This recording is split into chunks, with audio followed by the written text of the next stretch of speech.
Il-mexxejja tas-summit tal-5+5 qablu b'mod unanimu li jsaħħu l-kooperazzjoni fil-ġlieda tagħhom kontra l-immigrazzjoni illegali u sabiex jitkissru t-triki kriminali ta' traffikanti tal-bnedmin.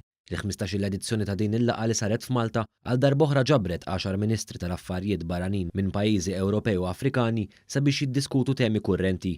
F'konferenza tal-aħbarijiet fit-tmiem is-summit, il-Ministru għall-Affarijiet Barranin Carmelo Abela qal li fost il-punti ewlenin tad-Dikjerazzjoni ta' Malta, il-Ministri qablu li kulħadd għandu jirrispetta l-liġijiet relatati mal-immigrazzjoni filwaqt li kien hemm qbila l-kooperazzjoni favur iktar ħidma sabiex jitkissru t-triki kriminali ta' traffikanti umani. Aħna flimkien irdu nkomplu li ninġlieda lill-immigrazzjoni irregolari, lil dawn it-traffikanti li qed jagħmlu din l-attività kriminali fl-aħħar mill-aħħar, u allura hemm ir-rieda ta' kooperazzjoni flimkien fuq dan is-suġġett li nafu li anki fl-istess Ewropa huwa diviżiv mhux ħażin. Dwar is-sitwazzjoni fil-Libja, il-Ministru Abela qal li l-mexxejja kkommettew ruhom li jkomplu jaħdmu favur il-paċi u l-għaqda fil-pajjiż.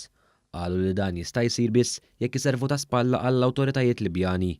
Għarfu li l-kriżi fil-Libja tista' tissolva biss permezz ta' proċessi politiċi.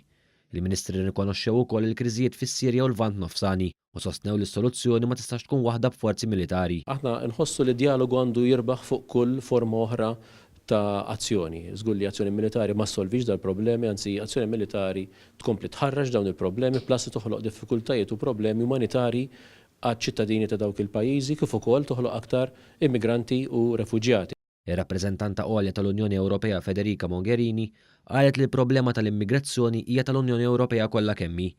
Hija sostniet li laqgħa bħal dik tal-grupp 5+5 isservi bħala pjattaforma unika minkejja li kull pajjiż iħaddan kulturi, lingwi u reliġjonijiet differenti.